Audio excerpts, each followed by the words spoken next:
হুম outsourcing এর কাজে তিনটা পক্ষ জড়িত। একটা হচ্ছে যারা কাজ দেয়, মানে বায়ার। আরেকটা পক্ষ হচ্ছে যারা কাজ করে, মানে আমরা। আরেকটা পক্ষ হচ্ছে মানে জব সাইট, যেমন ওডেক্স। তো এখন আমরা এই পারিভাষিক শব্দগুলো জানবো, যে মানে আমাদেরকে এবং বায়ারদেরকে আরো কি কি নামে অভিহিত করা হয়। আমি লিখছি, আমরা, তারা,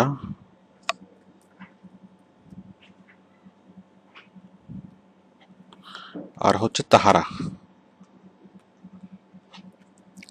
আচ্ছা, আমাদেরকে যে যে নামে ডাকা হয়, প্রথম হচ্ছে কন্ট্রাক্টর, তারপর হচ্ছে ফ্রিল্যান্সার,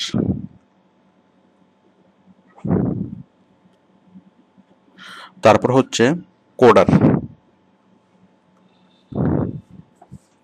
ওকে। আমি লেখার সময় রেকর্ডিং অফ রেখেছিলাম। তো দেখুন, আমাদেরকে যে যে নামে অভিহিত করা হয়, প্রথমত কন্ট্রাক্টর,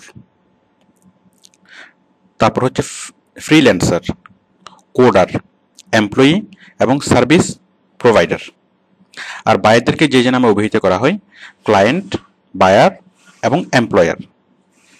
আর মার্কেট প্লেস, মানে আমাদেরকে মানে জব সাইটগুলোর নাম হচ্ছে মার্কেট প্লেস। মার্কেট প্লেস নামে অভিহিত করা হয়। যে যে মার্কেট প্লেসগুলো আছে সেগুলো হচ্ছে ওডেক্স, ফ্রিল্যান্সার, ইল্যান্স, ভিও ওয়ার্কার্স, আরও অন্যান্য। আরও অনেকগুলো মার্কেট প্লেস আছে, তবে ওডেক্সে কাজ করে সবচেয়ে মানে সুবিধাজনক। আমাদের জন্য ওডেক্সে সবচেয়ে ভালো। ওডেক্সের বাইরে কাজ করার তেমন কোনো প্রয়োজন নেই, কারণ ওডেক্সের কাজে আপনি করে শেষ করতে পারবেন না। তো দেখুন, আমরা কন্ট্রাক্টে কাজ নিয়ে কাজ করি, সেই জন্য আমাদেরকে বলা হয় কন্ট্রাক্টর, আর বায়ারদেরকে বলা হয় ক্লায়েন্ট। আমরা হচ্ছি ফ্রিল্যান্সার, মানে মুক্ত পেশাজীবী, আর বায়ারদেরকে বলা হয় বায়ার। দেন কোডার, মানে যারা যারা অ্যাকচুয়ালি প্রোগ্রামিং এর কাজ করে, তাদেরকে বলা হয় কোডার।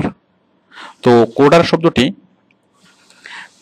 মানে ফ্রিল্যান্সারের ফ্রি মানে ফ্রিল্যান্সিং এর একটা সমার্থক শব্দ হিসেবে ইউজ করা হয়।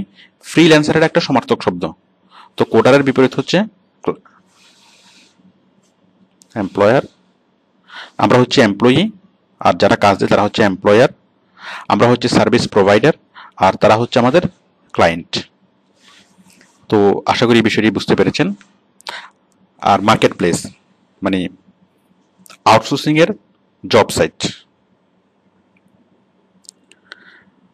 ওকে, আশা করি আমাদের মানে টেকনিক্যাল টার্মগুলো বুঝতে পেরেছেন।